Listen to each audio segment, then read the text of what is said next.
I think that it's not only applicable for yoga teachers, I think it's applicable for everyone, quite frankly. But I think as a yoga teacher, one has an extra responsibility because you are taking on a practice and you are a teacher. You are teaching something to other people, and people listen to you, especially if they like your class or if they're in this more vulnerable space of movement or dealing with their mind and their emotions. They are listening to you. And so what you say, you have power as a teacher. And people don't realize subconsciously even how that power develops when it's your class and you're guiding your people and you have like a group or like it's like can be also quite popular, but you have an influence and also a responsibility because yoga is based in service. It's not just some fitness booty workout. What's up, everybody, and welcome back to MYYT, where you are learning to level up your yoga teaching one masterful class at a time. I am currently experiencing the performance high. Oh, it feels so good. I am in Canada where I am touring with a show that I do. It's a tribute show called Yesterday Once More. And we covered the Mamas and Papas, the Fifth Dimension, ABBA, and the Carpenters. Anyway, I just finished a show here a couple minutes ago. And it feels so good to be back on stage. I'm not sure if all of you are aware, but I actually went to school for musical theater, and performance was always my main gig while I taught kind of yoga on the side, which is no longer the case since 2020 and shut down. I've pretty much primarily been teaching yoga full time and mentoring yoga teachers. So anyway, it's been a hot minute since I've been back up on stage, but I am so grateful to have this chance and this opportunity. And even more so, it has helped me travel again. I usually am in Las Vegas, that's where I live, but am currently in Canada, this cute little town called Woodstock. And we're here for 2 weeks doing this performance. So I'm not exaggerating. I think I was on stage maybe 20 minutes ago, and here we are. If you're watching the video, you'll see that I've got this platinum wig on. My hair doesn't ever look this nice. And full stage makeup. I've got the long lashes, the contour, bronzer, the red lips, the full nine. So feast your eyes and soak this up while you can, because I do not wear makeup like this on the regular. But I know it sounds cheesy and lame. I truly feel like I am living in my vision board right now. And I just want to say out loud how grateful I am to get to perform, to get to serve yoga teachers like yourself listening on this podcast. And in light of the launch of Inspired Flow Monthly, which is my new subscription that I am sharing these days, I just feel like I am like, is this really my life? I can't believe that I get to travel and I get to bring my baby Finn with me. I get to be in this show with Colin, my husband, and do all this yoga, like record this episode here with you. I'm just like, how is this my life? And I feel really, really grateful. So thanks for letting me kind of geek and nerd out about that. And I want to make sure that I'm always aware of all the good things that are going on in my life. And I strive daily to be in that attitude of gratitude. And so I'm saying that to remind mainly myself, but also you, that when you are in the energy and the spaciousness of joy, um, and when you're living bigger, life has to kind of align around that energy that you are bringing to the table. It's kind of one of the rules and laws of manifestation, is that like the more joy that you can have, the more happiness that you exude, the more abundance that comes your way. So that gratitude multiplies. And so let's all just be like, wait a second. Sometimes life is hard and sometimes things can be challenging and I'm throwing all these curveballs, but at every given opportunity, if we can remember how blessed we are that we get to experience that chemical cocktail of like serotonin and dopamine and all the good stuff, and it's available to us right now. So I'm trying to open my eyes and stop and smell the roses and just be like, life is good. Life is so, so good. With that being said, I am so excited, everybody, about the release of Inspired Flow Monthly, the subscription that you didn't even know that you needed. Doors just opened this Monday if you're listening to the episode in real time. We're the week of June 10th, 2024. This subscription is really just for the yoga teacher that feels like they either are over-prepared or under-prepared. I want to simplify your process for you by putting a ready-to-go flow in your back pocket. And it's not just a regular old flow. This flow is really inspired by a inspirational message or a meaningful message. A theme is really what I call it. And everything is centered around that little nugget of wisdom. And when you do this, when the words that you say, when the poses that you do, when the music that you play mirrors the messaging of the theme, your classes are going to stand out, and you know that your classes are meaningful for your students beyond the physical, that your classes feel much more spiritual. And your students will start to say things like, oh my gosh, I always rearrange my schedule to get to your classes because something about it is so spiritual. It feels like church for me to come to your classes. I deliver that type of experience once a month because I know how much time that can take to prepare a really cohesive, a really thoughtful and insightful experience like that. So this subscription is going to save you from all of that time, from that energy, and from that effort. And this week, the launch week, if you join, you get the founding member bonus. This is going to unlock the library so that none of these class plans expire. They stay all in one clean, neat, nice place and space. And the longer you're in the subscription, the more this library grows, which is awesome. Make sure you check it out. You can head to the link in the show notes to be directed to the page where you can see all the information, as well as sign up to get the free sample. If anything, I just want to give you a free sample class and save you the time to class plan next. The true story submission of this week comes from Carrie Cook. Thank you so much, Carrie, for taking the time to complete the true story submission form. Carrie and I were in our 300-hour yoga teacher training years ago, and she too is a yoga teacher trainer. So I know that she is out there serving, and this story is really sweet. She said, I've been teaching a gentle yoga class to an older crowd, and I have several guys in their 70s who attend. After class one day, one of them came up to me and thanked me for helping him to remember that he can let things go. He told me that he usually walks around in life, quote unquote, mad at the world, and that he's getting better at letting things roll off his back because of my class. Nothing makes me happier than what I do than comments like these. Amen, sister. Couldn't agree with you more. And I just love these true story submissions because I like to hear what other yoga teachers are going through in their life and in their experience and in their teaching career. And it's just nice to know that you're not the only one out there teaching, and I learn from you as much as you hopefully are learning from me and listening. So thank you, Carrie, for submitting. If you're listening, again, head to the link in the show notes to fill out the form so I can feature you on the next podcast episode. Let's dive into this conversation with Mayuri. I learned so much. And the good news is that this is only part 1 of 3 in this series of appropriation versus appreciation. So Mayuri offers so much in here, and we talk about things like the difference between appropriation versus appreciation, the responsibility that all yoga teachers have to take a history lesson, why the application of yogic principles matters so much. We bust that purity myth and illuminate the many influences of yoga's roots and origins. We also talk about how commodification and capitalism is affecting yoga with things like selling spirituality, which makes yoga the antithesis of what it's really designed for. We chat the most common and unconscious microaggressions that you're probably making. We call out the leaders at the top to be the change.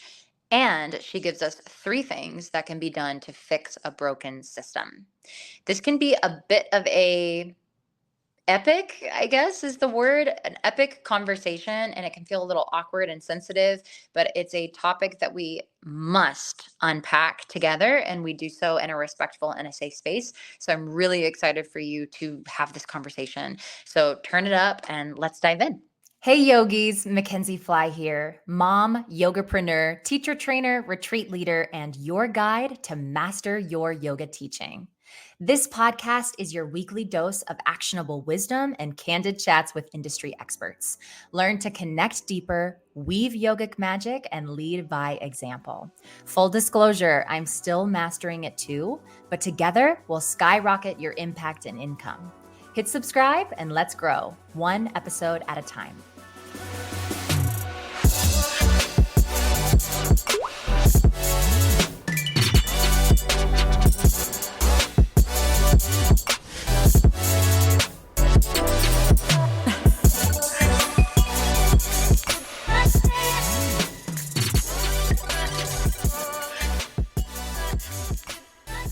Mayuri Bhandari is a professor of yoga at Loyola Marymount University.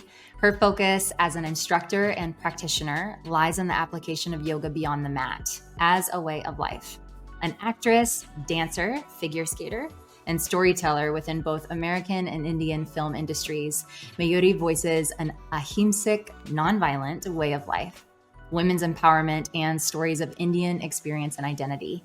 Additionally, she has been a volunteer of prison yoga and meditation at the Twin Towers facility in DTLA.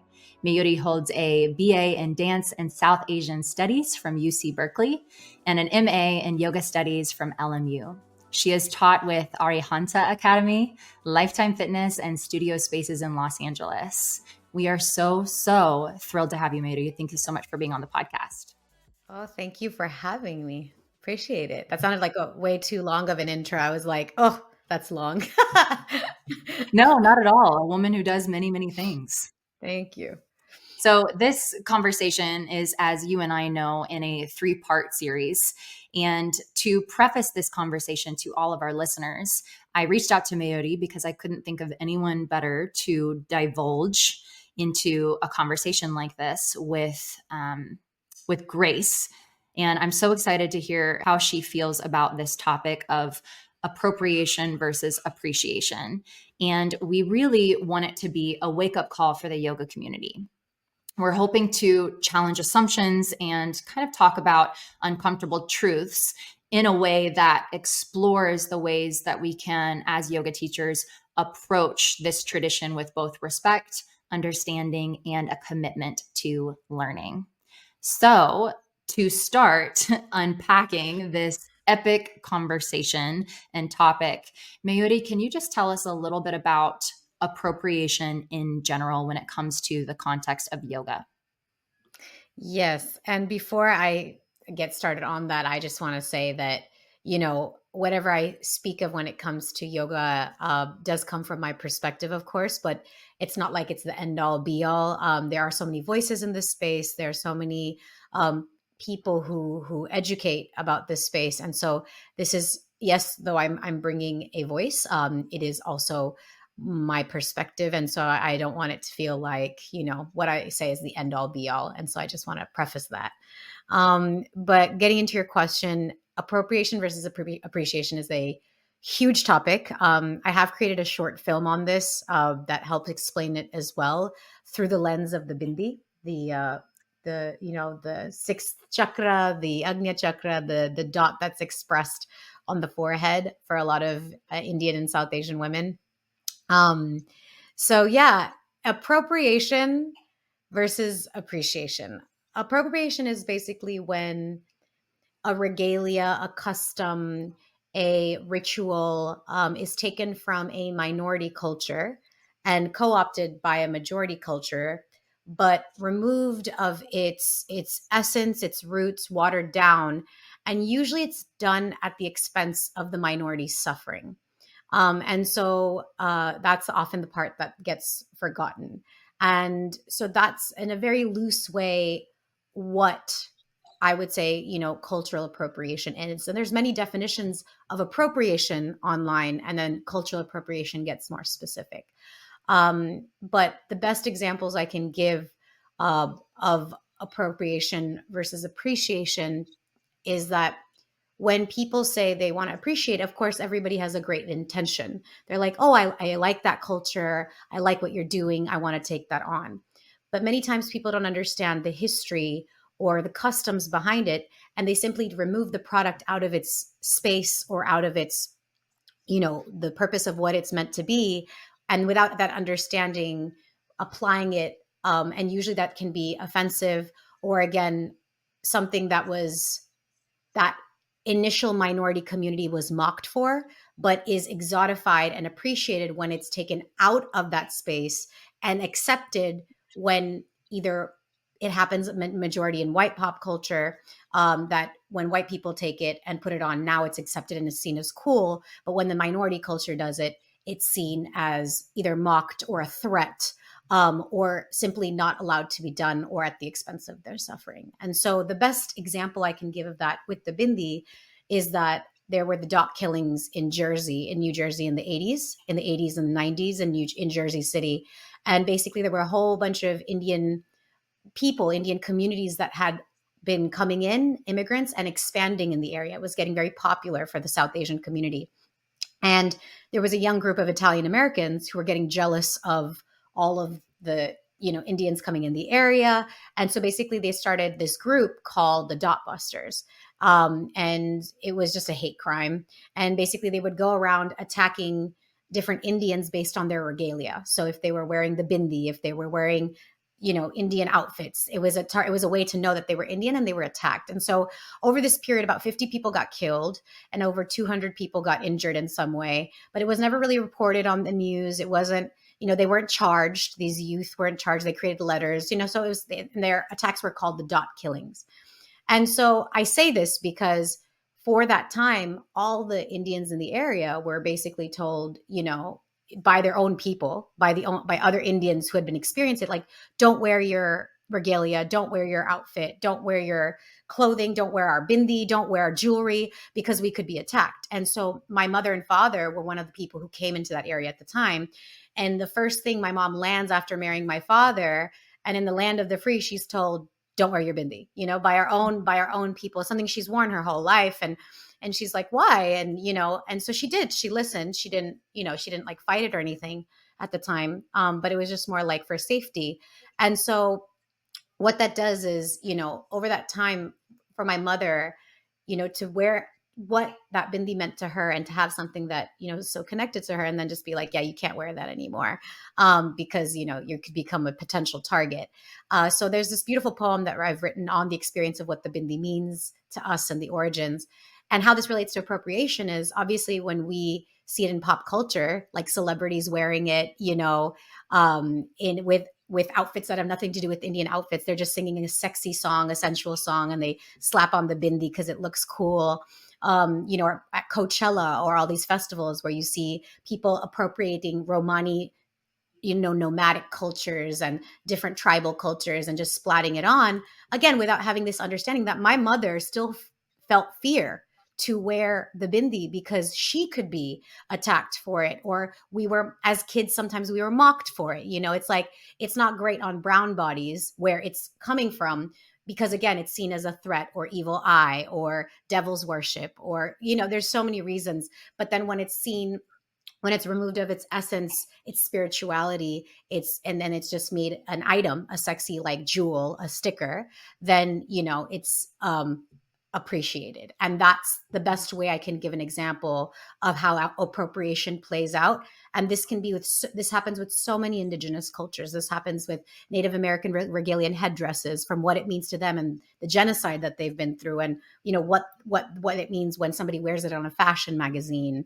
When you see Black people and their hair, like, where it can be worn in fashion shows, but for many Black people, they still cannot wear their natural hair to work. So there's so many examples of appropriation, and so that is like in the most basic way, with a product or a hairstyle or a regalia, that you can see appropriation. It gets more nuanced and complex when we take it to rituals and practices and something as big as yoga. Wow. And that's why I think it's so important to have this conversation. So in your own words, why should yoga teachers take the time to listen to this podcast on this topic, or engage in conversations about this, so that we can, as yoga teachers, not appropriate and instead appreciate? I think that it's not only applicable for yoga teachers, I think it's applicable for everyone, quite frankly. But I think Mm. as a yoga teacher, one has an extra responsibility because you are taking on a practice and you are a teacher. You are teaching something to other people, and people listen to you, especially if they like your class or if they're in this more vulnerable space of movement or dealing with their mind and their emotions. They are listening to you. And so, what you say, you have power as a teacher. And people don't realize subconsciously even how that power develops when it's your class and you're guiding your people and you have like a group or like it's like can be also quite popular, but you have an influence and also a responsibility because yoga is based in service. It's not just some fitness booty workout, which it gets, I think, classified here a lot as, or seen as. And so as a teacher, if you do choose to be a teacher, um, you know, and again, I have a hard time with even calling it a teacher. I feel like we are movement guiders. That's honestly what I feel a lot of us are, because a guru or a teacher is way, way, way, way, way deeper than we give that title. So I feel it's important for anyone, but specifically for teachers, because you are usually teaching a practice that is not your background. It has to do with spirituality, and also yoga is mixed with, though yoga is secular, it is intertwined with Indian culture and spirituality together. You can't take Indian culture out of yoga, and that's a very interesting conversation as well because it's so complex and intertwined. Yeah, can we actually zoom in on that? And I know you have so much to offer when it comes to the history of yoga and the roots of yoga.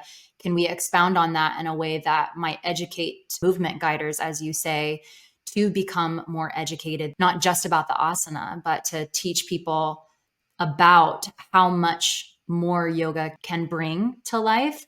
Guide us through the history so that then we can also do our best to transmit it as purely as possible from its origins and from its roots.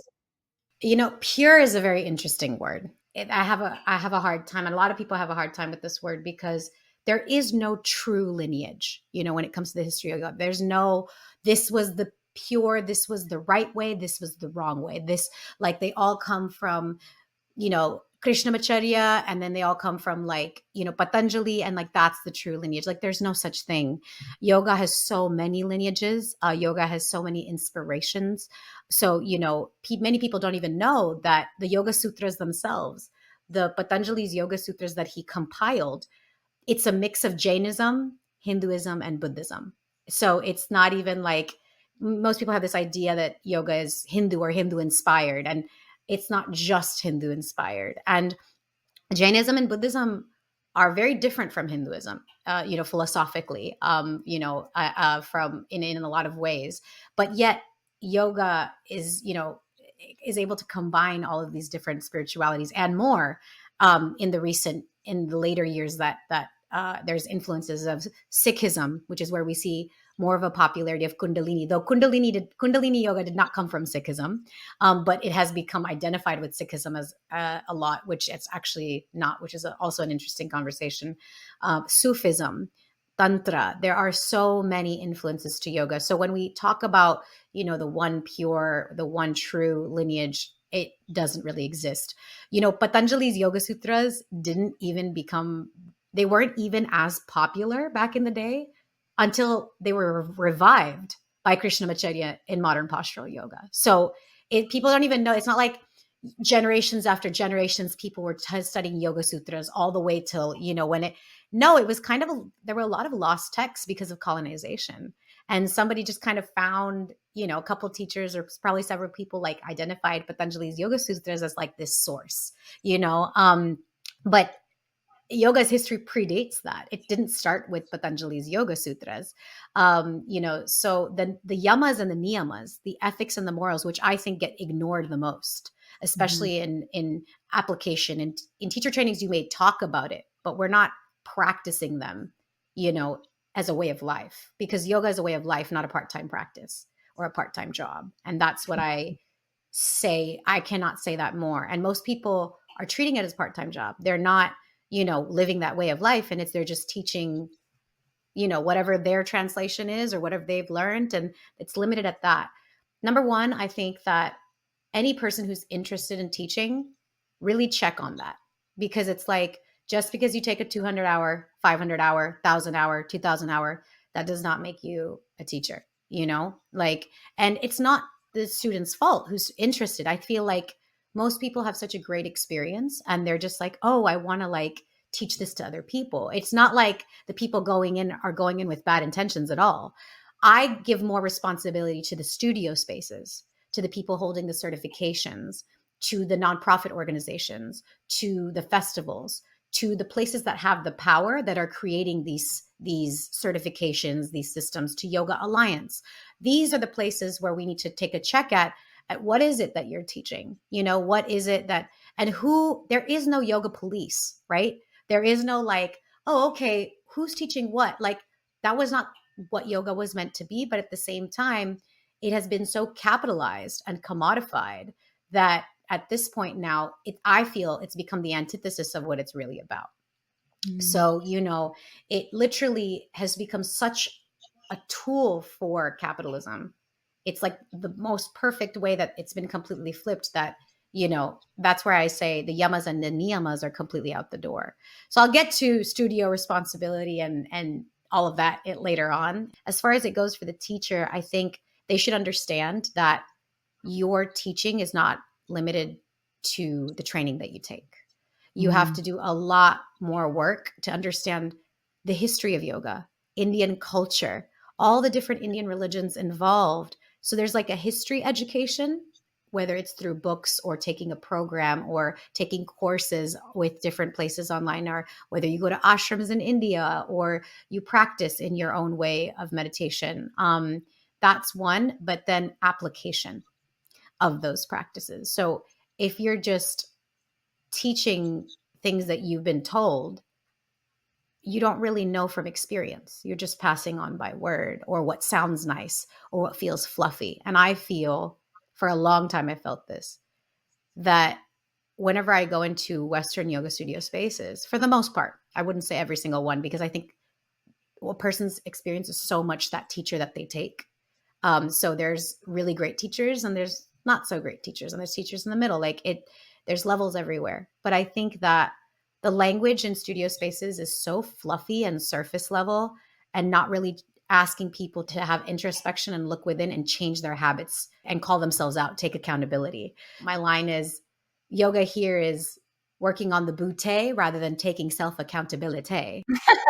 That's that's like literally a line from my show, because it's hard. You can't sell discomfort. You can't sell working on your ego. That's not going to sell. That's not going to be popular. You can sell feeling good and peaceful and yummy yin and incense and all this fluffy stuff that's really just indigenous wisdom of different cultures hodgepodge together as religious exoticism in decor and in words, and watering down of some really, really deep, hard topics. I just feel that it becomes so surface level that people get attached to feeling good rather than, let me take a look at myself and call myself out and see how my actions reflect in society and the systems of violence and what's happening in the outer world. And so that's what I would say to an individual teacher is, really work on the practice. Don't teach for a while, and if you really want to teach, maybe it will come to you. But I've seen great blogs from a lot of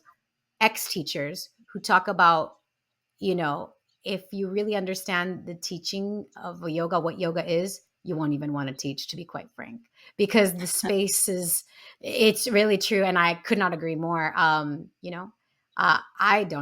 never wanted to teach. I never, ever wanted to teach. I only did yoga practice to learn. And I was raised in this background, in Indian spirituality. And yoga to me came as just, my dad taught me some sun salutations. Like, that was my first exposure to yoga. No, not from, a deeper sense in that way. Like, from an asana standpoint, it was just sun salutations that my dad learned. And, I learned over time that my spirituality, my Jain background also was yoga, like connected to yoga, was inspiring to yoga. So I learned later on that basically I had been doing yoga the whole time, but I didn't really know. philosophically. Yeah. I'm learning so much personally, and I know that all the listeners are as well. And it's kind of a bold thing to say, but it's almost like that elephant in the room at the same time that a lot in the West, especially with Yoga Alliance, it feels like we're giving completion certificates rather than competency certificates. And that because people paid to get yoga certified, that the places that are training people then feel like they have to give some sort of stamp of approval when maybe the student didn't go through the process in a way that, number one, 200 hours just barely scratches the surface, first and foremost. And then secondly, it feels like a place cannot withhold giving a certificate if somebody paid, or at least here in America, where it's like other places you would have to go through much more intensive study and much more integration and application, like you're speaking, and that the whole process of learning is just structured differently. So it feels almost like this catch 22, where this is the way it is over here in the West. And so it needs to almost like be completely broken down and reworked. But how do we operate in this broken system right now in a way that's actually productive? It feels almost like we're like it's just too far gone. How do we fix the problem? There's a lot of things here. Yeah. With yoga here, I feel like you can buy your way to titles, Mm-hmm. And first of all, they're so expensive. Like, and they're usually done on some post-colonized island. These retreats don't make sense to me because I'm like, why are they thousands of dollars? Because I mean, I know why. Somebody's making money. You know what I mean? It's just like, and that's why I'm saying, like, why these trainings shouldn't be this expensive, classes shouldn't be this expensive. Like, yoga culture, yoga regalia, we'll get into that later. Like, the culture of it is so expensive. The numbers are this: currently it's an $84 billion industry, yoga, exponentially growing. Okay, that alone to me is ridiculous. I'm like, how is there so much money in this space? Because they have commodified mindfulness. Spirituality is being sold straight up. You know what I mean? And that, again, surface spirituality. I call it pseudo spirituality. This woke mindfulness talk. And it can sound a bit esoteric, but really it's about, what is the objective of a studio space? If we look at an ashram, right, traditionally, any yoga space is supposed to serve the community. And by community, because that word, I have so many trigger words in yoga. When I hear them, they just irk me or make me cringe, because I hear community and they don't really mean community. Yes, you're talking about the people who are paying for your classes. So you're talking about your customers. The community is the entire community of where you're living. So really, it is the duty of an ashram or a yogic space. How are they serving their community outside of their customers, right? And in India, there was no payment situation to begin with, right? There was no, like, a student would go in, they would serve in the ashram, that was their payment. And, the teacher would teach and the students would seek that. It's not like these were held in the city and, as these spaces that the regular people would come into. No, students went out of their way to nature, to the jungles where these ashrams were, to seek that spirituality or going deeper, et cetera, et cetera. I even start with the word yogi. Yogi is such a hard word for me because yogi here, it's just used as a person who's practicing asana, right? They'll just say, okay, yogis, like, and I'm like, a yogi in India is a person who has renounced material life to seek truth, ultimate truth, and is usually like gone in mountains or forests and is not coming back and is just finding actual truth. That is a yogi or a yogini. Not what we're doing. We are not yogis and yoginis. And over here, it's like, yogis. Okay, welcome, yogis. I know it's just a term, but to me, I'm like, that kind of symbolizes the issue with the whole thing, And I'm like, so the yoga space really needs to take into accountability. Are they helping with pollution in the area? Are they helping with gentrification in the area? Are they helping with water rights, acknowledging indigenous rights? Are we dealing with systems of oppression and supremacy? That is the seva or the service that is part of having a yoga space. I don't think many, I will say, I would love to say probably all, but that's not necessarily true. And I don't know all of them. Um, most of these spaces are not doing that. They're not even Mm. close, not even talking about that. Yeah, you're not wrong. And it's like this tug of war feeling in my heart right now, because I'm hearing you and I completely agree with you. But by the same token, like many other yoga teachers listening right now, is it actually possible for us to be teaching yoga? It just feels like I'm like, gosh, maybe I don't know. It makes me feel like I'm questioning my own place in this. And so is it possible for us to do it, or are you saying that maybe at the end of the day, like, we really can't be doing it in the way that it's meant to be? Mm. This is a great question. Obviously, I'm not the only voice on this. I will highlight that I will reiterate that this is my perspective on this. Look, I'm sure we hear all the time, yoga is meant to evolve. And yes, anything will evolve, right? And it's going to be different in different spaces. I understand that here it's based on some money, right? I can understand donation spaces. I can understand people are trying to create a space, and that requires money to have a studio, to have a space, if that's what you want to do. I get it. You know what I mean? And I can understand how it becomes a job in a way for some people. I think what really needs to happen is there's multiple things. I think there needs to be, and this is leading to your other things probably, is an inclusion of more South Asian voices.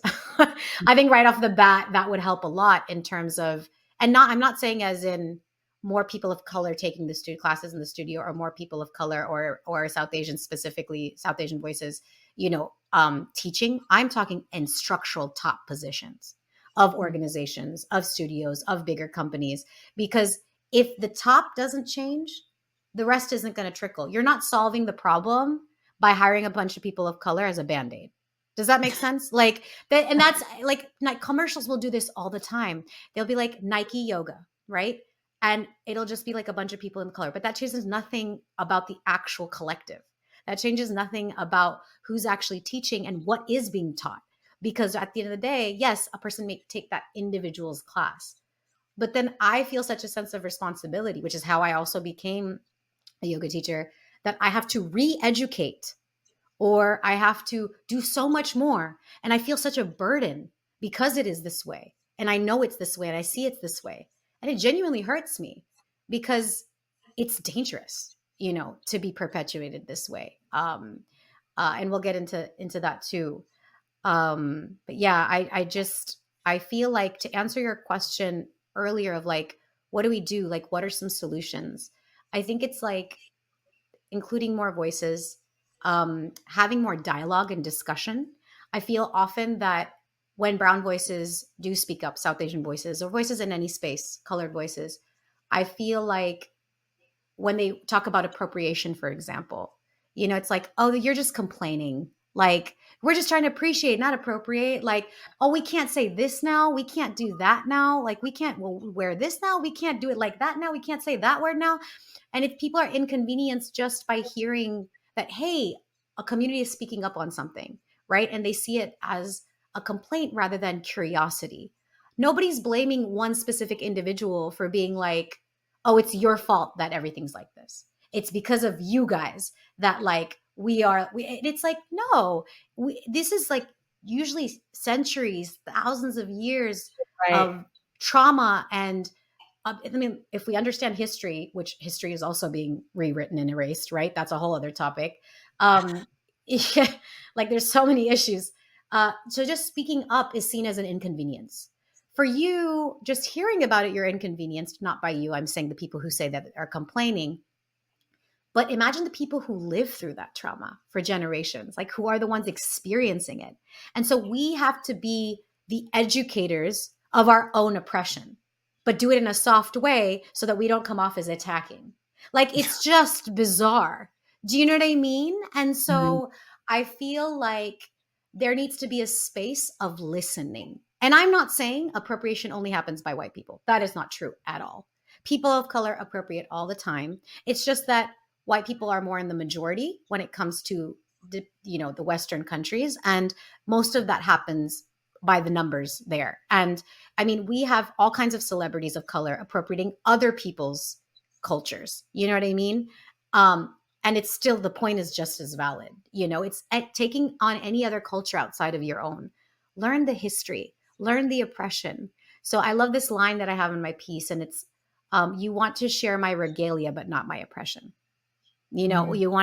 You want to take on the cute thing. You want to take on that nice thing because it looks nice, but you don't want to learn about what I've been through, or what it is, or my generations have been through, or why it is the way that it is today. We're not asking for equality. We're asking for, it's about equity. And I think that conversation is so far, because the history of colonialism and imperialism is so intense for so many cultures. And so I just feel that having a space, so the structural change, having a space to listen, this includes your inclusivity, of course, as well. But also, I think the most important is practice. Like, practice the yogic practice. Like, if you don't live it as a way of life, or don't strive to, or aren't working on it, don't teach it. Like, it's just that simple. Like, you know what I mean? It's not just a quick cert or a title and you're like, okay, I got this style, now I'm teaching. You're just taking that certification in that studio that was written by those people, because they probably don't want it to have, they're like, in order to teach at my studio, you have to take my training. And it's like, it's like, are you kidding me? And most of the time, that's just their interpretation of the text anyway. It's not accurate. It's not, literally, people can mistranslate anything. This is why you don't see a lot of brown people in yoga classes. Even though it comes from our culture and it's our practice, we feel like aliens. We literally sit there, everybody else is peaceful in Shavasana, and we're over here like jolting at every little microaggression. Like, even if music, like anglicized bhakti music will play, nobody else will know that. They think it sounds so beautiful and pretty. And here I can hear all the mispronunciations. And to me, I'm like, I'm not trying to go in with this mind of like, everything's wrong. I go in with an Right. open mind. I look at the teacher. I don't look at, I'm like, how do you teach? Do you know what you're talking about? If you know what you're talking about, I get you, And so if I'm in there and I'm just over here, like literally jolting, because I'm like, oh my God. And people, as you know, Mackenzie, like people are always surprised when I'm like, my teachers were two white males, Eric Jeffers and John Farchione. Like, you know who they are. And I'm like, Yeah. it's not to me, but Eric and John, I mean, I'm not in touch with John as much now, but as far as I know with Eric and John at the time, like they live that way of life. Like they really do. Like I know Eric now even, and I'm not saying they're perfect or they're gurus or nothing like that. I didn't even take the training to be a teacher. Eric was like, I'm teaching my first teacher training. Want to take it? And I was like, I don't want to teach. And I was like, let me just learn.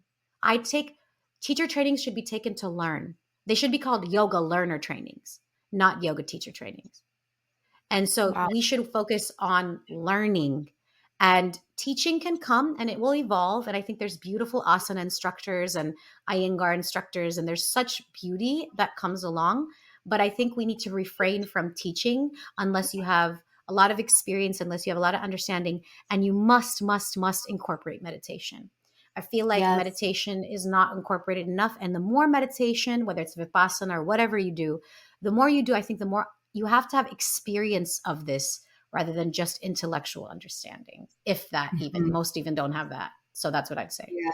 Yeah, that's so many good things. And I think when you bring it to the importance of the direct experience more so than this theoretical knowledge, that then makes it again seem hopeful. Because even for me sitting here having this conversation with you, it's weighted, of course, like you're saying. We don't want any yoga teachers to feel like we're like slapping their hand and saying shame on you, especially when you come from it with that genuine heart and you want to be sincere. So to make it more so like hopeful, instead of like feeling sitting here like, well, I'm trying to be a yoga teacher, but maybe I shouldn't be doing this as a career, and maybe it's not right to be paid for it or use this as a profession.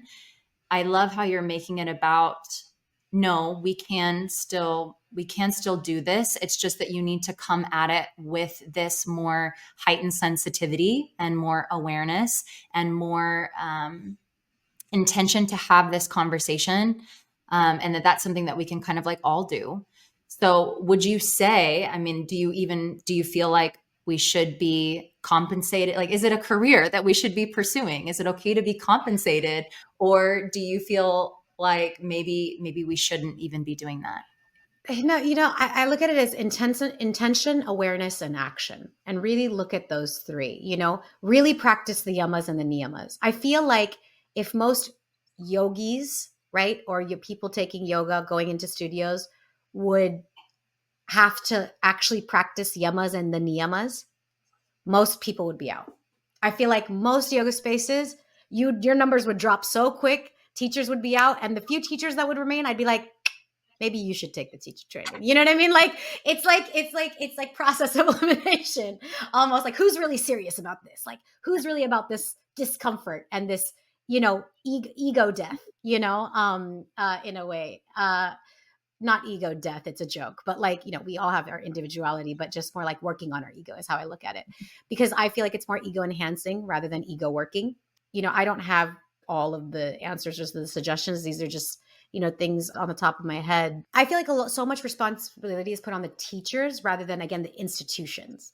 So I'm talking Yoga Alliance, the studios, the festivals, the yoga celebrities, the popular teachers, the people who have created books and like who have made a lot of money. Those are the ones I'm really looking at, because choose your space wisely. Choose your teacher wisely. Choose your training wisely. Don't just have it be some floofy. If it feels floofy, it's because it is. If you have a weird feeling from a teacher or space, it's because it is. Don't not trust your intuition. If something feels funny, it's because it is. And so, I would say, look at where it is that you're learning, and you don't always have to go to India, or India's the one true source. It's not necessarily like that at all, but like really, really understand, like do some self-training, really take as many different things that work for you, different practices, really practice on and be aware of what it is that you're signing yourself up for. And I think that really can help guide. And it's really a call out to the owners and the leaders and the big people of these spaces, because it's like the ones who are leading a lot of these festivals and these bigger spaces don't want to have that conversation. And I speak from true stories, from an academic place, from a studio place, from a festival place. The quotes I will give you that we talk about, Mackenzie, will blow your mind on the things that are being said openly, without worry. And these are leaders of these spaces, and you're like, what am I doing? So whether you take it from a studio, or whether you go to India, or whether you go to a different part of the world, or whether you self-study, I think the method doesn't matter. It matters, what it is that, you're getting from it. And there's not just one space that's like, I will, do it here, but kind of listen to yourself and try something, go on, whether it's a 10-day Vipassana multiple times, whether you go to a 2-3 week course somewhere. And I would refrain from anything that's super expensive, that's supporting an individual studio or an individual owner or a place that already has plenty of money, like see where your money is going. And I think that's what people really need to look at, even outside of yoga. Where is your money going? Because that's contributing to something. So that's where I would say, like calling out and holding these spaces accountable, and these teachers, these leaders accountable.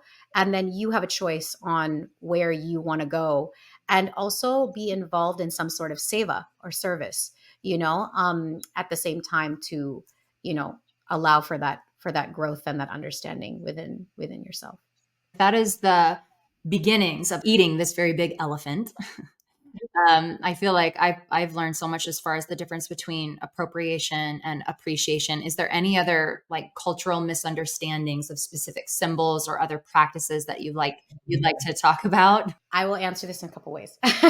Yes, the answer to that is yes. That I see it in so many ways, whether it be music or regalia or Sanskrit words, and the amount of times that I have seen Sanskrit, words tattoos on people's arms, or on like gods and goddesses on the chest and the crotch, and the behind, and on the walls, and Ganeshas and Hindu gods and Buddhas plastered everywhere.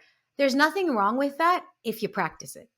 You know what I'm saying? Like if you follow that practice, and what it, not just what it's saying, but what it means, and you follow that, I get it. I understand why the owner would have that, or, why that would be in the space. But is it just there for exotic decor? Well, that's just making like a caricature out of and now we're confusing Hindu religion and culture, even though it's a part. And so, yes, people have a Om painted in the space. I don't look at that and I'm not like immediately like, oh my God. But I do feel like, okay, we're in one of those spaces, like it does give me like, I'm like, all right, this is where we're at. You know what I mean? So I'm not like, I'm never going to go in there. But it's like, do you actually like, that's like if I were to take, I don't know, other religious symbols, whether it would be Christian, Muslim, Judeo symbols, and like put it on my crotch, or took these figures and just randomly placed it in my house or different businesses because it looked cute, or I think it's exotic. So that's the way for me to explain in a way that like what that's like, and something that's so popular, and also a spirituality that's not just a caricature or an exotic decoration, to seem authentic. Now this word is huge. I'm trying to find the authentic yoga. I'm trying to make it an authentic space. I'm trying to create authenticity, and that's a whole other conversation. When I say with music, I gave the examples of, the anglicized devotional bhakti music, like different music. Like also, there's an interesting conversation when it comes to music in the yoga class, so like, do we have music? Do we not have music? Can we play hip hop? Can we play rock? Can we play all these different forms? And traditionally, yeah, yoga is done in silence. You're supposed to hear your breath. It's not external stimulation. If you want, call it a dance class. Nothing wrong with calling it a dance fusion. But when you put the word yoga to it, like, because I remember the trainings at Lifetime, it was a lot of music. And though I think it's great and it's beautiful, it is choreography, it's a fusion class. That's not, and I wouldn't even call it, I would say asana inspired class. You know what I mean? I wouldn't even call it yoga at that point, because the whole point is introspection. It is hearing your breath. It is not external stimulation. And so, I think it distracts from the focus, again, of feeling good, having a great workout and having this sense of peace, but not actually working within. Because asana is just prep for meditation. That's it. The only reason that asana is done, and other Jains and Buddhists barely do asana. It's not intense asana. They hold the postures for a really long time. They don't even do this vinyasa. You know what I mean? It's to fatigue the body so that your breath deepens, you activate your prana, your life force, so you can sit in meditation for longer. And that just passes over people's heads because it's all about asana. And I'm like, no, it's all about stillness. And if I ask someone to sit in meditation for 20 minutes, and I'm like, okay, go sit, for 20 minutes. They're going to be antsy. They're going to move. Mind is going to wander. If we do 2 hours of intense ashtanga or vinyasa, and then, we're fatigued and we've worked on deep breath, now all of a sudden I'm ready for that stillness. Now, if you tell me after Shavasana to like sit in a posture for 20 minutes, oh, I'm focused, So really, like, that is it. That's it. That's what this asana flute like is really mainly about. Depending on the type of yoga, of course. But those are simple ways in which I can explain. But as a practice, I'll end with this from my end. People don't even know that yogic practice was banned by the British in the 17 and 1800s. Like, people aren't even aware that was not something our people were allowed to do. It was seen as savage, uncouth, uncivilized. It was seen as a threat. Not all types of practice were banned. I'm generalizing here. There were so many different types of yogi practices. There were yogi warrior, where how the word warrior comes. There were Aghori warrior practices. I think both were more Shaivite inspired, and they were more like martial arts, like kind of like capoeira, like defending, and the British saw that as a threat, and so they banned it. They let bhakti continue, because bhakti was not threatening. It was music and dance and love for Krishna, and so that's why the bhakti movement is also so popular and so like spread, because it was allowed. And so even when we come to something as simple as that, these were not accepted when they were done by our own people. And then all of a sudden you see it in the West and you water it down, you commodify, you exotify, you just completely remove it of its essence, appropriate it. And now it's like accepted and it's seen as the next best thing. You know what I'm saying? So this is like, there's so many things I can say. So many. I could go on forever. Well, good thing we still have 2 other episodes that will be dropping the rest of this month. Yeah. Thank you, Mayuri, so much for helping us begin to understand this very deep conversation. Can you tell all the listeners how they can plug into you and what you're doing and about your one woman show? Yeah. So if you want to follow some of my stuff, my handles are Mayuri Bhandari Official. I didn't want the official, but Mayuri Bhandari was taken. So Mayuri Bhandari Official on Instagram and TikTok. And that's where I have a lot of yoga humor and yoga edutaining on the TikTok channel. I also have a Bollywood on Ice, a figure skating channel on my YouTube. But my one woman show is happening. It's my first one woman show, and it's premiering at the Hollywood Fringe Festival in June, this June. The dates are June 8th, 16th, and 20th. But if you follow my Instagram, you'll get all the info you need. If you want to come to Los Angeles and check out my show live, I think it's going to be worth checking out. So it's actually called The Anti-Yogi is the name of the show. So my first show is about yoga.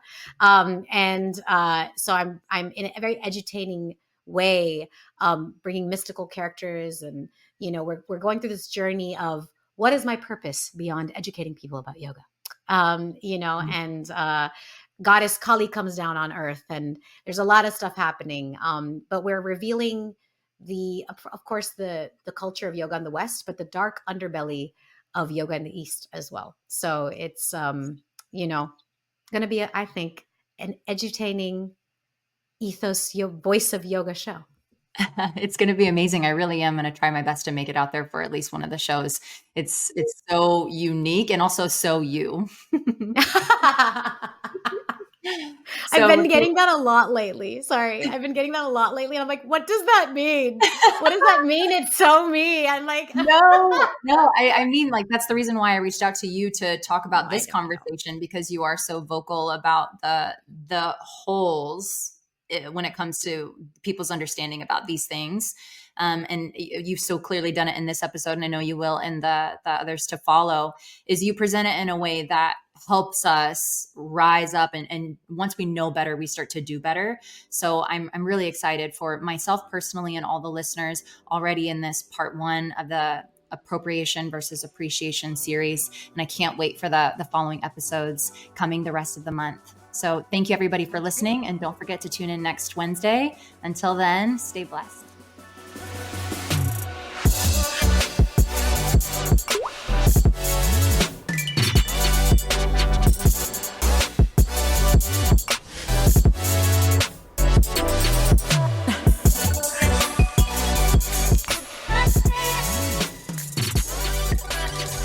Thanks for listening.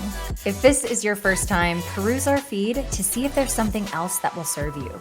We're so grateful that you're here and invite you to join our inner circle by subscribing to our newsletter.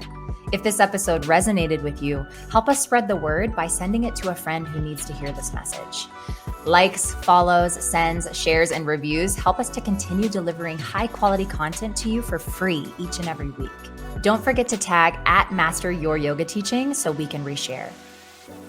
I am a certified yogi. However, this podcast is intended for information and entertainment only. If you are interested in mentorship or coaching with me, check out the website linked in the show notes to get more information.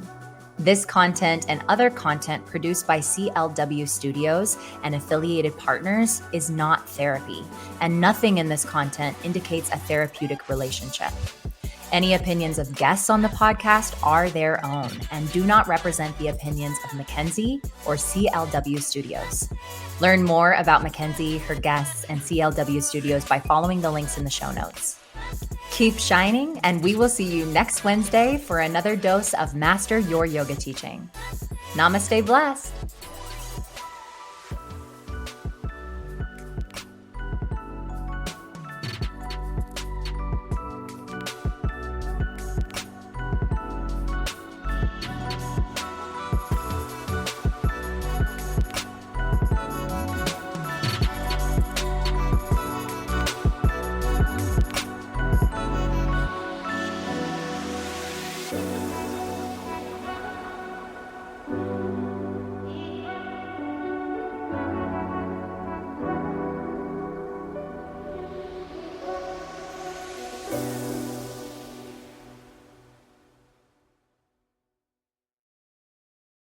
Do you spend hours agonizing over yoga sequences, desperately seeking inspiration to keep your classes fresh and engaging? You're not alone. Designing dynamic flows to cater to different abilities and goals can be a time-consuming challenge for even the most seasoned yoga teachers. The Pose Bible is here to save the day. It's your roadmap to effortless sequence creation. This comprehensive resource is a goldmine of yoga poses, categorized by breadth, family, difficulty, benefits, and so much more. This will help you spend less time planning and more time teaching. Impress your students with diverse and creative sequences. Feel confident knowing you're offering a well-rounded yoga experience for all. Always feel prepared with 10 done-for-you sequences. Get your copy today for only $13 and transform your yoga teaching. This includes downloadable 85-page PDF valued at $97, 10 done-for-you flows valued at $27, everything you need to stop stressing and start sequencing. Value priceless. Stop wasting precious time on sequence creation. Get the Pose Bible today for only $13 and reclaim your energy for what matters most, inspiring your students. The link is in the show notes.